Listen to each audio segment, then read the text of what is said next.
Iran യുദ്ധത്തിന് താൽക്കാലിക വെടിനിർത്തലായതിൽ ആശ്വസിക്കുകയാണ് ലോകം. വെടിനിർത്തൽ അനിശ്ചിതമായി നീട്ടിയെന്ന് പറയുമ്പോൾ അത് വിശ്വസിക്കാൻ പലർക്കും പ്രയാസവുമുണ്ട്. കാരണം മുൻ അനുഭവങ്ങളും അമേരിക്കൻ പ്രസിഡന്റ് ഡൊണാൾഡ് ട്രംപിന്റെ വാക്കിന് വിലയില്ലായ്മയും തന്നെയാണ് പ്രശ്നം. സമാധാനത്തിന് അമേരിക്ക വെച്ച നിർദ്ദേശങ്ങൾക്കുള്ള ബദൽ ഇറാൻ നൽകുന്നതുവരെയാണ് വെടിനിർത്തലിന്റെ കാലാവധി എന്നാണ് ട്രംപ് പറഞ്ഞത്.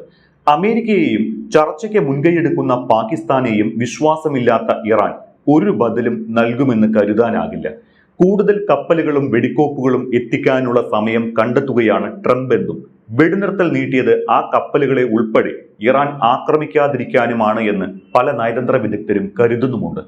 ഭീഷണിയുടെ സ്വരം നിൽക്കവേ ഒരു ചർച്ചയ്ക്കും തയ്യാറല്ല എന്ന നിലപാടിലാണ് ഇറാൻ.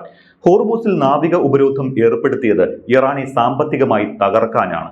ആ നടപടി തുടരവേ ചർച്ചകളിൽ കാര്യമില്ല എന്ന് ഇറാൻ പറയുന്നു.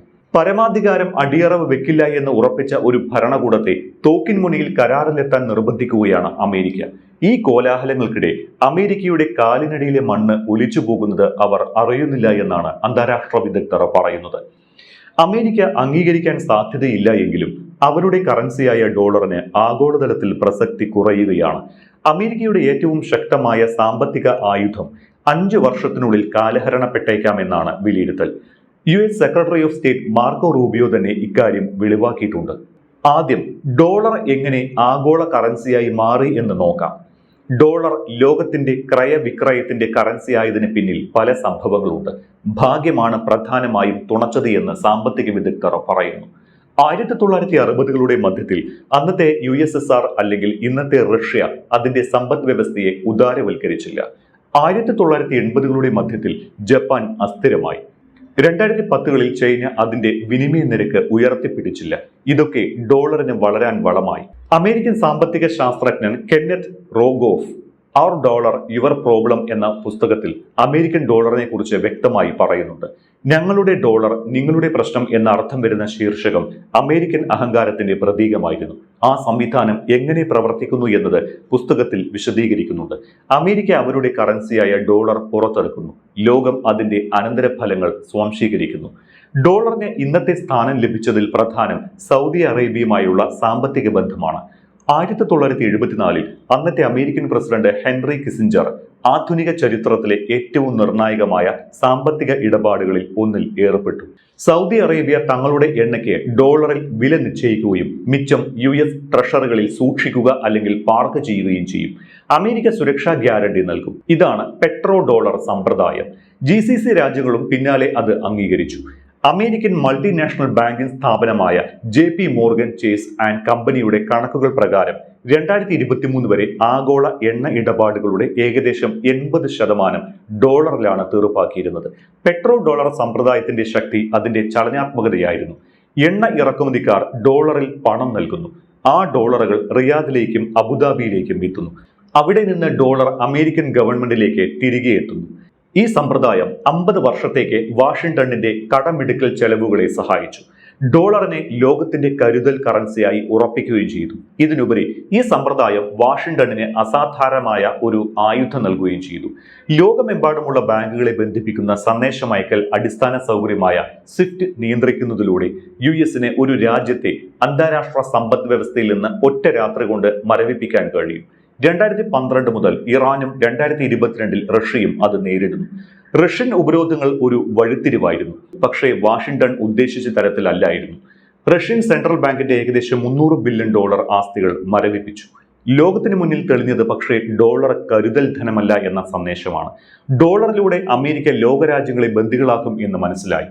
ഈ ഫെബ്രുവരിയിൽ ഇറാനെതിരായ ആദ്യത്തെ അമേരിക്കൻ ആക്രമണത്തിന് മുൻപ് തന്നെ വലിയ മാറ്റങ്ങൾ സംഭവിച്ചിരുന്നു.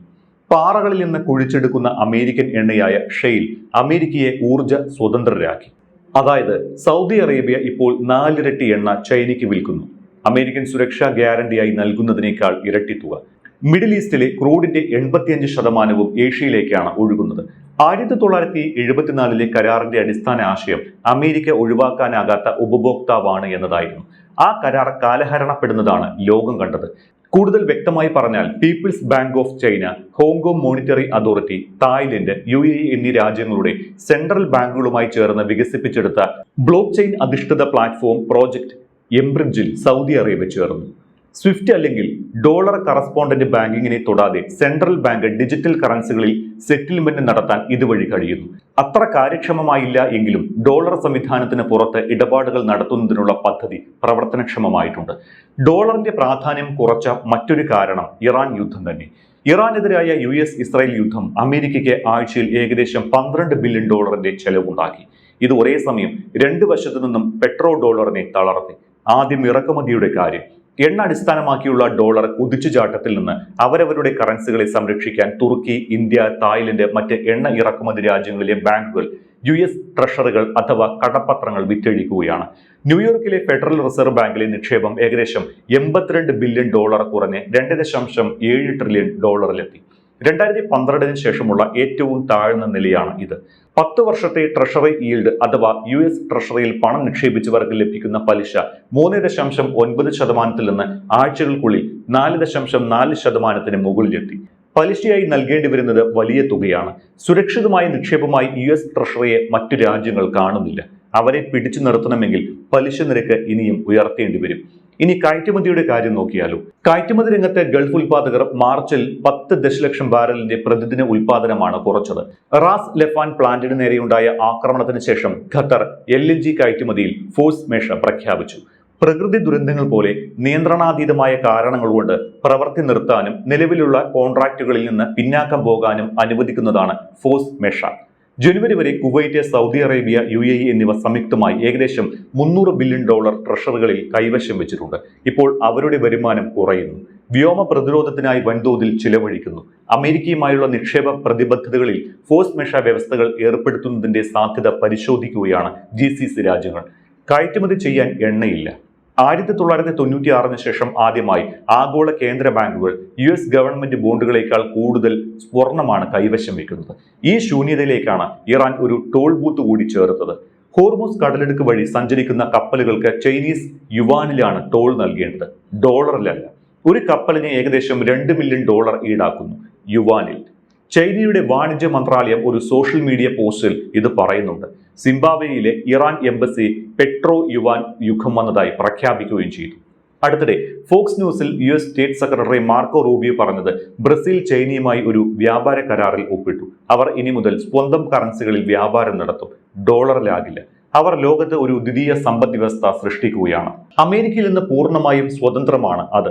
5 വർഷത്തിനുള്ളിൽ ഉപരോധങ്ങളെക്കുറിച്ച് സംസാരമുണ്ടാകില്ല. കാരണം ഡോളറിന് പുറമെ മറ്റ് കറൻസികളിൽ ഇടപാട് നടത്തുന്ന രാജ്യങ്ങൾക്ക് നമുക്ക് ഉപരോധം ഏർപ്പെടുത്താൻ കഴിയില്ല. മാർക്കോ റൂബിയോയുടെ വാക്കുകൾ തന്നെ ഡോളറിന്റെയും പെട്രോ ഡോളറിന്റെയും അരക്ഷിതാവസ്ഥ വെളിവാക്കുന്നു. ഇറാൻ യുദ്ധം തുടങ്ങാൻ തീരുമാനിച്ച ഡൊണാൾഡ് ട്രംപ് സ്വന്തം വീടിനുള്ളിലിരുന്നാണ് അമിട്ട് പൊട്ടിച്ചത് എന്ന് പറയാം.